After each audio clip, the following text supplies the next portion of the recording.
Et sous l'impulsion du chef de l'État, Félix-Antoine Tshisekedi Tshilombo, la ministre en charge de l'environnement, la ministre d'État, voulais-je dire, F. Bazaïba a demandé aux pays industrialisés responsables de 80% des pollutions dans le monde d'accroître les fonds du crédit carbone en faveur de la République démocratique du Congo. Elle a fait cette demande lors de la rencontre avec les partenaires organisés par la République démocratique du Congo et les PNUD en marge de l'Assemblée générale de l'ONU à New York. Mesdames et messieurs, je voulais suivre F. Bazaïba au micro de Gianni Ngamazita.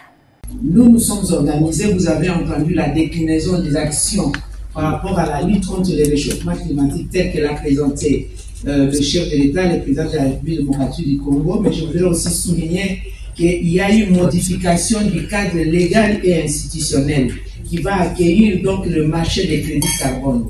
Aujourd'hui, nous avons l'autorité de régulation du marché des crédits carbone, dont l'ordonnance a été publiée, celle de modifier le principe fondamental de la protection de l'environnement avec d'autres engagements. Et aujourd'hui, dans peu de jours, nous allons présenter les rapports de la vision du chef de l'État qui s'est mué en programme du gouvernement de la plantation de 1 milliard d'arbres jusqu'en 2023 où nous en sommes.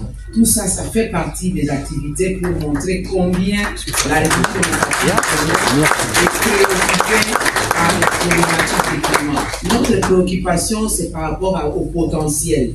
La République démocratique du Congo, ça signifie 62% au sein du bassin du Congo.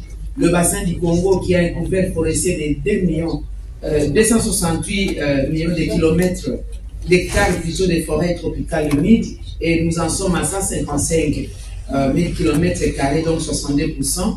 La République démocratique du Congo, c'est aussi 10% des réserves mondiales des eaux douces, c'est aussi 52% des eaux douces du monde entier. La République démocratique du Congo, mesdames et messieurs, c'est aussi les minéraux critiques ou les minéraux stratégiques qui va amener le monde aujourd'hui à aller vers la transition énergétique. Nous parlons tous en termes de maintenir la température planétaire à 1,5 degré Celsius. Ça signifie que nous puissions décarboniser notre économie. Et la meilleure façon de le faire aujourd'hui, par rapport à l'industrie de l'automobile, par exemple, c'est d'aller vers le véhicule électrique qui ne pollue plus. Alors, pour atteindre ces objectifs, il faut aller vers la République démocratique du Congo, où vous avez la capacité d'avoir les intrants pour les batteries électriques et pour tout ce que nous appelons les smart cars.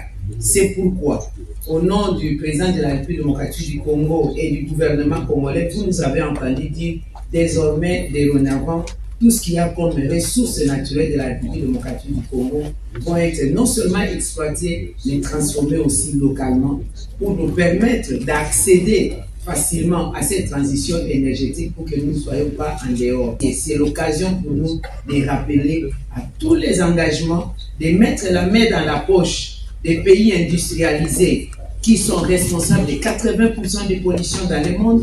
C'est le G20, on ne le dira jamais assez. Et 16 autres pourcents, c'est la responsabilité des pays intermédiaires. Eh bien, nous leur demandons que le fonds qu'ils vont mettre dans la lutte contre le réchauffement climatique ne constitue pas des dons.